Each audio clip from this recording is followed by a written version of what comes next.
बेशक जुबिन गार्ग एक लोकप्रिय सिंगर है जिसके लिए पूरे असम वासियों के दिल में क्या है और पूरा दुनिया ने देखा, वर्ल्ड रिकॉर्ड बना दिया। लोगों ने इस बार दुर्गा पूजा में श्रद्धांजलि देते हुए भी पाए गए। हर दुर्गा पूजा पंडाल के आगे दुर्गा माँ को दर्शन करने से पहले जुबिन गार्ग की दर्शन की, वहां पर जुबिन गार्ग को श्रद्धांजलि दी। जो लोग जुबिन गार्ग के सब यात्रा में ना जा सका श्रद्धांजलि देने के लिए, वही लोग दुर्गा पूजा में श्रद्धांजलि दिया। लेकिन इसी का फायदा उठाते हुए एक कटुआ कहता है कि इस बार हिंदुओं को नहीं करना चाहिए दीपावली।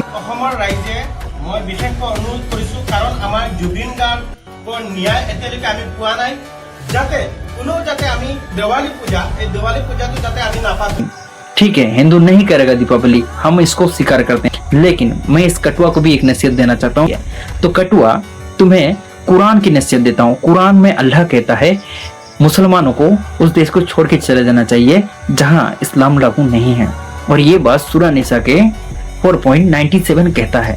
तो इस हिसाब से तुम्हें इस देश को छोड़ के चला जाना चाहिए। और यही नहीं, तुम लोगों ने भारत विभाजन के समय 28 के 28 सीट असम में वोटिंग किया था और 28 की 28 सीट जीता था कि हम लोग असम त्याग करके चले जाएंगे बांग्लादेश, जिसे पूर्व पाकिस्तान कहा जाता था उस समय।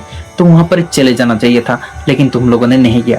तुम अल्लाह के हिसाब से गुनहगार हो, अल्लाह तुम्हें जहन्नुम में डालेगा। और ये बात मैं नहीं कह रहा हूँ, कुरान कह रहा है, क्योंकि ये काफिरों का देश है जिसे दारुल हरब कहते हैं। तो भारत एक दारुल हरब है, तो यहाँ पर रह रहे क्यों? जब तुम्हारी पूर्वज ने वोटिंग किया कि हम लोग असम छोड़ देंगे, भारत छोड़ देंगे, तो फिर यहाँ पर हो क्यों? चलो, अपने अल्लाह के खातिर इस देश को छोड़ के चले जाना चाहिए तुम्हें, बांग्लादेश या फिर पाकिस्तान या फिर जहां भी शरिया लागू है। कृपया करके हमें दया करो और अपने देश जहां इस्लाम लागू है वहां चले जाओ। अगर हिजरत नहीं करते हो तुम, अगर यहीं पे मर जाते हो, तो सीधा तुम्हें जहन्नुम में अल्लाह डालेगा। ये बात मैं नहीं कह रहा हूँ, कुरान कह रहा है।